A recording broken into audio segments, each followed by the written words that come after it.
اعوذ باللہ من الشیطان الرجیم بسم اللہ الرحمن الرحیم الذي جعل لكم الأرض مهدا وسلك لكم فيها سبلا وأنزل من السماء ماء فأخرجنا به أزواجا من نبات شتى كلوا وارعوا أنعامكم إن في ذلك لآيات لأولي النهى۔ یہ سورہ طٰہٰ کی آیت نمبر 53 اور 54 ہے، 53 اور 54۔ ترجمہ ان دونوں آیتوں کا یہ ہے کہ وہی ہے وہ ذات جس نے تمہارے لیے زمین کو گہوارہ بنا دیا اور اس پہ تمہارے لیے راستے نکال دیے اور آسمان سے پانی برسایا، اور پھر ہم نے اس پانی کے ذریعے سے بہت ساری مختلف قسم کی نباتات نکال دیں۔ تم کھاؤ اور اپنے جانوروں کو بھی چراؤ، اور اس کے اندر بڑی نشانیاں ہیں عقل مندوں کے لیے۔ یہ جو دونوں آیتیں ہیں، یہ دونوں آیتیں حضرت موسیٰ علیہ السلام کا بھی کلام ہو سکتا ہے، اور زیادہ تر مفسرین نے یہ مانا ہے کہ حضرت موسیٰ علیہ السلام جو گفتگو فرما رہے تھے وہ لا یضل ربی ولا ینسا پر، یعنی آیت نمبر 52 پر وہ بات ختم ہو گئی، اور اس کے بعد کی جو 4 آیتیں ہیں وہ اللہ رب العزت نے مزید اس گفتگو کی تشریح میں ارشاد فرمائی ہیں۔ اور ایسا قرآن پاک میں بہت ہوا ہے کہ ایک گفتگو چل رہی ہے اور پھر اس کے درمیان میں تشریح کے لیے بہت ساری باتیں بیان کر دی گئیں تاکہ وہ حال کی مناسبت سے ہو جائے۔ چنانچہ حضرت موسیٰ علیہ السلام کی جو گفتگو چل رہی تھی فرعون کے دربار میں، اور فرعون نے وہاں پر جو سوال کیا تھا کہ پھر ہمارے باپ داداؤں کا کیا ہوا، اور اس طرح وہ چاہتا تھا کہ سارے لوگوں کو، سارے دربار کو بھڑکا دے، اور حضرت موسیٰ علیہ السلام نے بڑا پیارا سا جواب دیا تھا کہ ان سب کا علم میرے رب کے پاس میں ہے، اور میرا رب نہ بھولتا ہے اور نہ اس سے کوئی چیز محو ہوتی ہے، وہ ہر چیز سے واقف ہے اور وہ جانتا ہے۔ اب اس کے بعد ان آیات کی، یعنی اس گفتگو کی جو تشریح ہے، لا یضل ربی ولا ینسا، کہ میرا رب نہ تو کسی چیز کو بھولتا ہے اور میرا رب نہ اسے گمراہ ہوتا ہے، تو یہاں پر جو تشریح فرمائی گئی اسی کے آگے کی یہ ہے الذی، یعنی یہ وہ ذات وہی ہے، اللہ رب العزت کی وہ تنہا اور اکیلے وہ ذات ہے، جعل لکم الارض مہدا، جس نے زمین کو تمہارے لیے ایک بچھونا بنا دیا ہے۔ مہد کہتے ہیں گہوارے کو، جیسے بچے پالنے میں لیٹتے ہیں، بچہ اپنے پالنے کے اندر لیٹتا ہے بڑے آرام کے ساتھ، بڑے سکون کے ساتھ۔ اللہ رب العزت فرماتے ہیں کہ یہ زمین کو ہم نے تمہارے لیے ایک گہوارے کی مانند بنا دیا ہے، ایک بچھونا، ایک بستر کی طرح ہم نے بنا دیا ہے کہ اس پر تم آرام کرو۔ تم زمین پر چلتے ہو، تم زمین کے اوپر گھومتے ہو، زمین پر چلتے پھرتے ہو، یہ راستے ہم نے بنا دیے، زمین کو تمہارے لیے ہموار کر دیا، سطح ہم نے بنا دی۔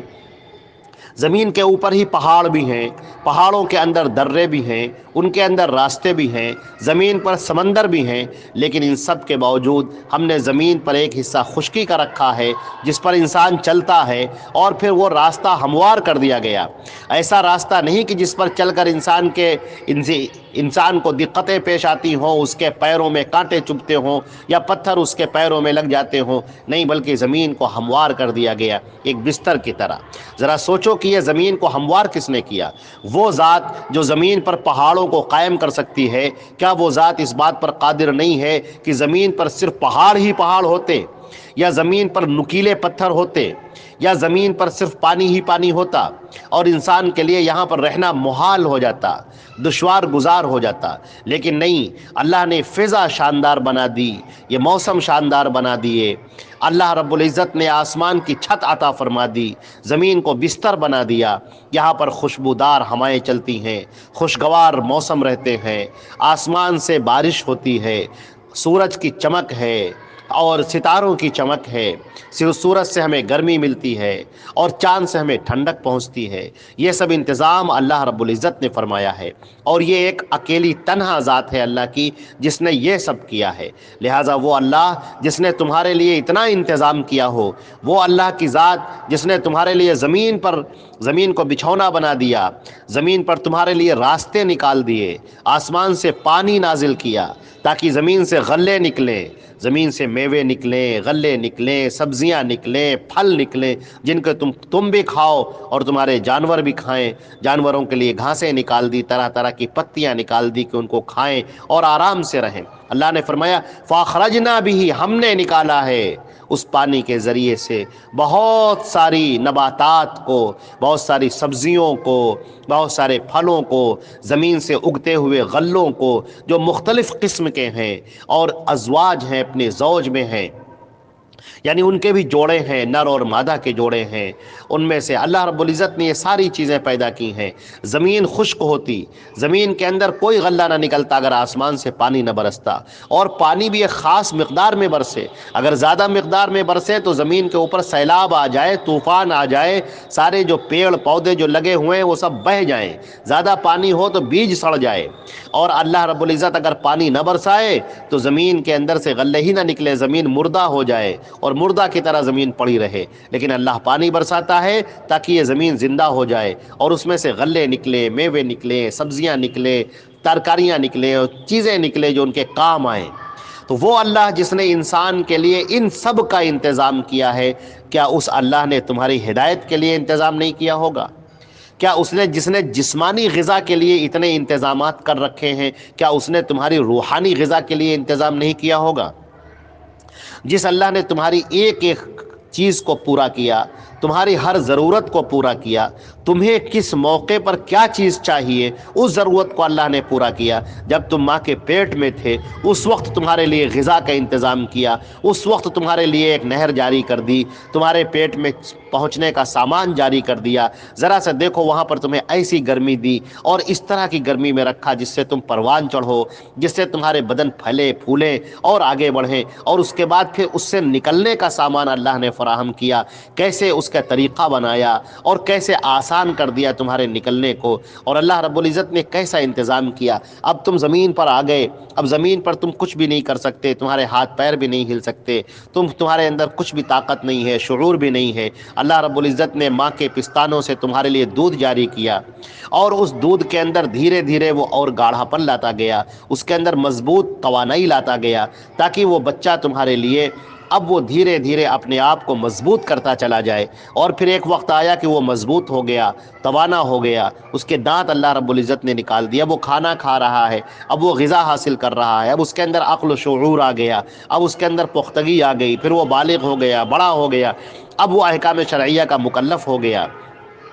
وہ اللہ جو اس سارے انتظامات کر رہا ہے، سانس لینے کا انتظام کر رہا ہے، دلوں کے دھڑکنے کا انتظام کر رہا ہے، تمہاری غذا کا انتظام کر رہا ہے، تمہارے رہنے کا انتظام کر رہا ہے، تمہاری سردی اور گرمی سے بچاؤ کا انتظام کر رہا ہے، وہ اللہ جو سب کچھ کر رہا ہے، کیا وہ عبادت کے لائق نہیں؟ کیا اس کے علاوہ کوئی دوسرا عبادت کے لائق ہے؟